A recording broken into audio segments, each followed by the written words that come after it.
Hi everyone! Welcome back to my channel. So this is Ezzy once again. So, may napapansin ba kayong bago sa akin ngayon? So you are right. Meron akong fringe, or what you call in the Philippines, it's bangs. So shout out to Bong. Hi Bong. Thank you so much for giving me this kind of hairstyle. So itong hairstyle ito is inspired kung anong gagawin natin look today. So ito ay requested by some of my friends as well. So this is about a few minutes later. Korean look. Yay! So watch me bring the fire, set the night light.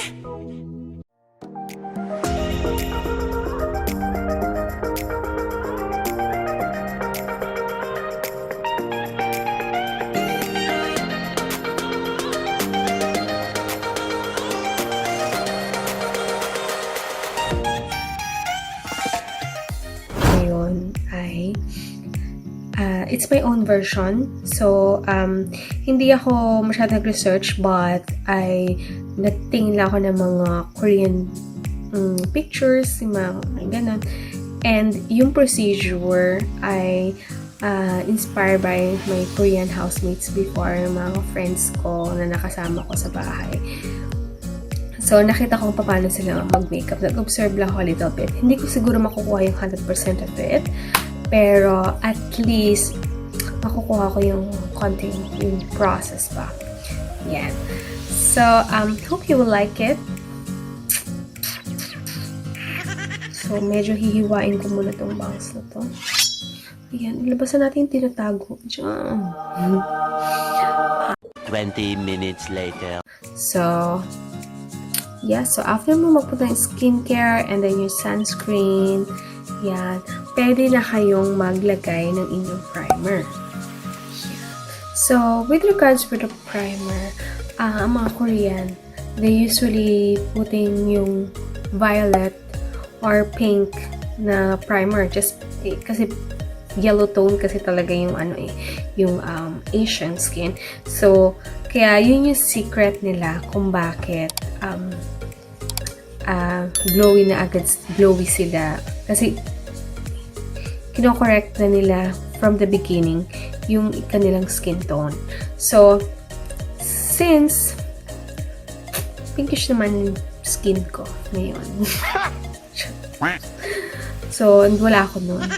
Pero, kung meron kayo, pwede yung, yun ang tip nyo is purple or pink na primer. Nag-i-start na sila ng primer na may color. Ito, transparent lang yun sa akin.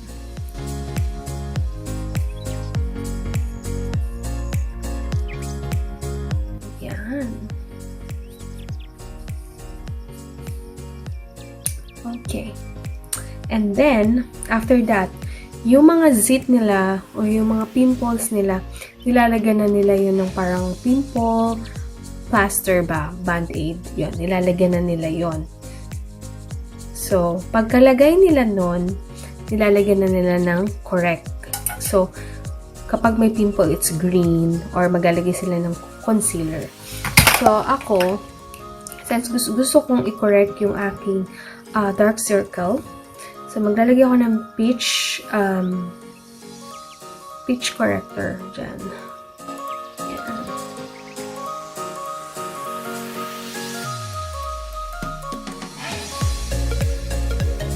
And then sa pag-ano nila, bihira sila actually gumamit ng brush. They're using sponge. So basahin yung sponge mo and just blend it.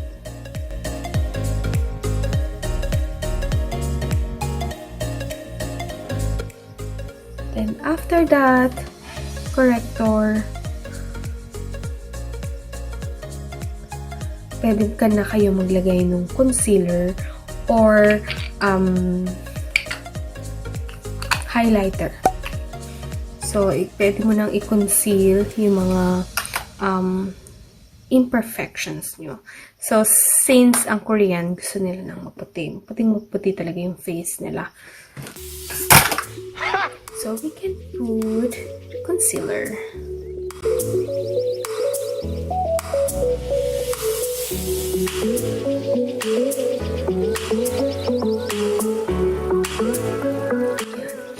So, ang Korean makeup is very simple. Simple lang yung kanilang Korean skincare. Usually nga, nagbe-base din sila ng highlighter kasi gusto nila yung face nila is very shiny, very parang hydrated yung itsura. So, pagkatapos niyan, ng inyong layer of concealer, pwede na tayong maglagay ng ating foundation. Pero, ang Korean, gumagamit sila ng CC cream or BB cream. So, light colors yung mga yon. So, I have here, ano ba to? Yeah, parang BB cream na light color. As I said, gumagamit sila ng compact. So, you can, after you put it all over your face,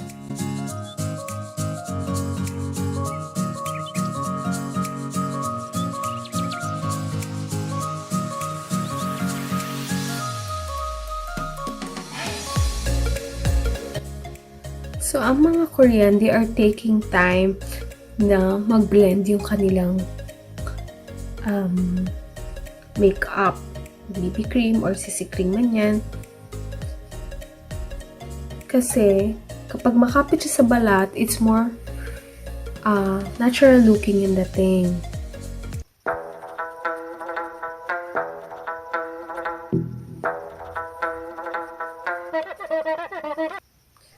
Okay.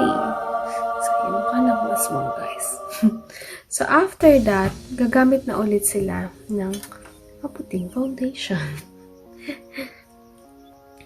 So, usually, bihira din sila actually mag-powder. Meron na kasi sila yung parang powder finish na mga CC cream and BB cream. So, ginagamit nila yon with the use of sponge as well. Wet sponge. Yeah. Or, since it's not wet, gagamit ako na yun. Yeah. What I need, oh yeah, need to get with the program. Boy, keep it close like slow dance. Hit you with the right, don't go there, no, no, man. Okay. Then, after that, we have to move on with our kilay. So, nakikita ko sa nila, mostly gumagamit sila ng pencil. And only if you're using powder. So, nag-stencil lang sila. Tsaka medyo gusto nila yung a little bit darker.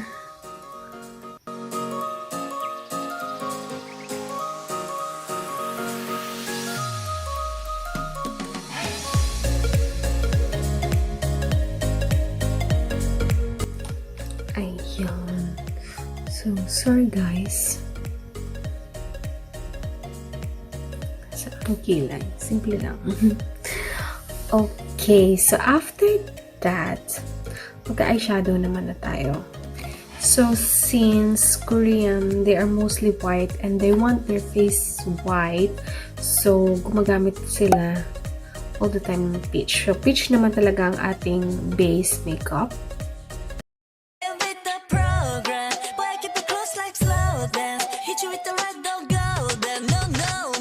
Yan. So, technique kasi medyo gusto nila ma-emphasize din actually yung pagka yung almond eyes nila. So, medyo na-extend nila a little bit. Baka naman eyeshadow. Chuk. Chuk, chuk, chuk. Steady lang. Steady ka lang.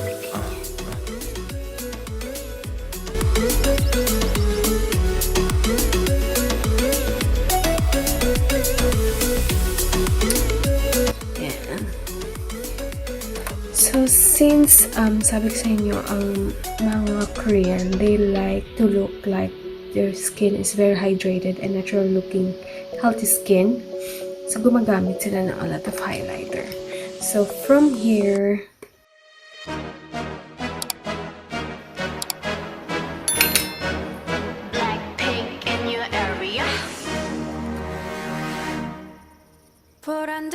So, ngayon, maglalagay naman tayo ng shiny. Mahilig sila sa shine, sa glitter.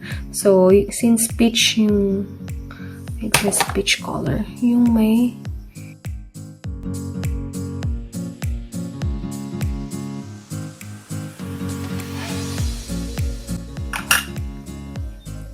so, kung gusto niyo magkaroon ng konting contour, naglalagay lang sila ng dito.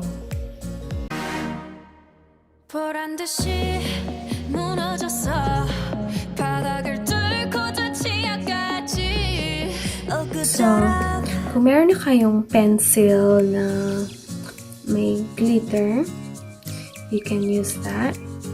Or, pwede mong gamitin kung ano yung ginamit mo sa taas ng mata mo.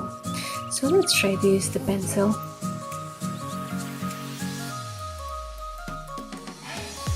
Tsaka, yung pencil na glitter-glittery yan, hindi nawawala. Nakaka-fresh yung look. Yan.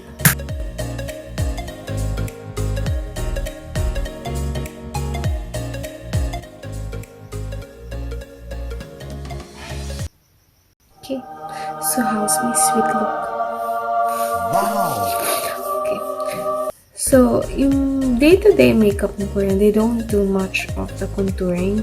Kasi nga gusto nila ng puting-puti yung mukha nila. Ganon. So, they don't need it. Tsaka, malilit. Yung mga face nila is usually talagang oval shape. So, they don't need much of that.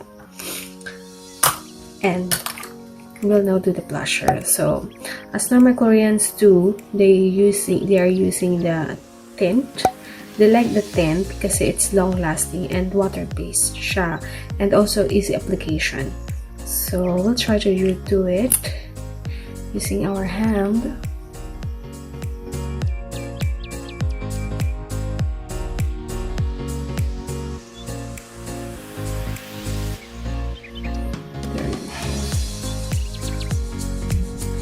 Do you know why fresh looking yung mukha nila? Because they are monochrome lang yung kulay nila. I mean, iisa. So, they're just blending the color.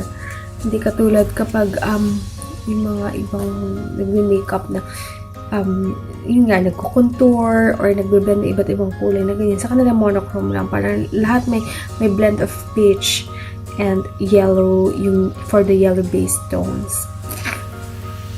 Yan.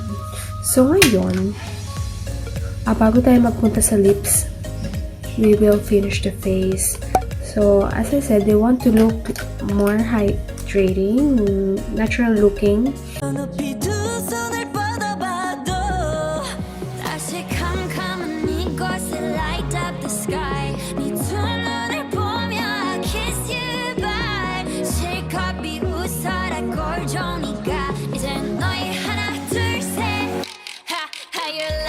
So, ayan. So, ang mga normal Koreans, after nila magganyan, naglalagay na sila just directly yung, ito yung lip color, yung tint. Pero, since tayo ay mga echochera lamang na nagpapanggap, mag-shape tayo ng lips. So, using the eyeliner. And, this orange color, of course.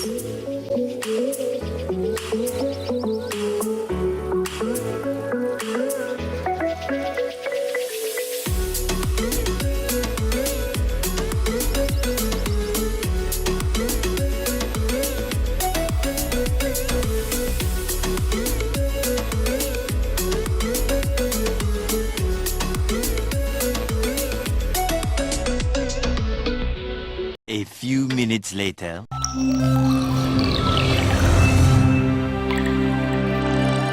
So, ano yung Lisa? Charot. Peace. So, how do you like my very simple Korean look? So, huwag na natin masyadong pilitin. Ano yun na natin kung anong makakaya natin gawin para gawin yung kanilang skincare. So, the secret always is yung base nila. As I told you, you have to have a purple or pink primer, and then your corrector, concealer. Yan, i-conceal nyo lahat yan. And then, just the BB cream and CC cream. Pat lang. And then, it's up to you if you want to set it with your powder para hindi kayo masyadong obvious. And then, monochrome color. And, of course, it's love shine. Okay? So, thank you for watching and always supporting my channel. And keep all those requests coming. And I will see you soon. 'Cause I'm in the stars tonight. So watch me bring the fire, set the night light. Shoes on, get up in the morning, cup of milk, let's rock.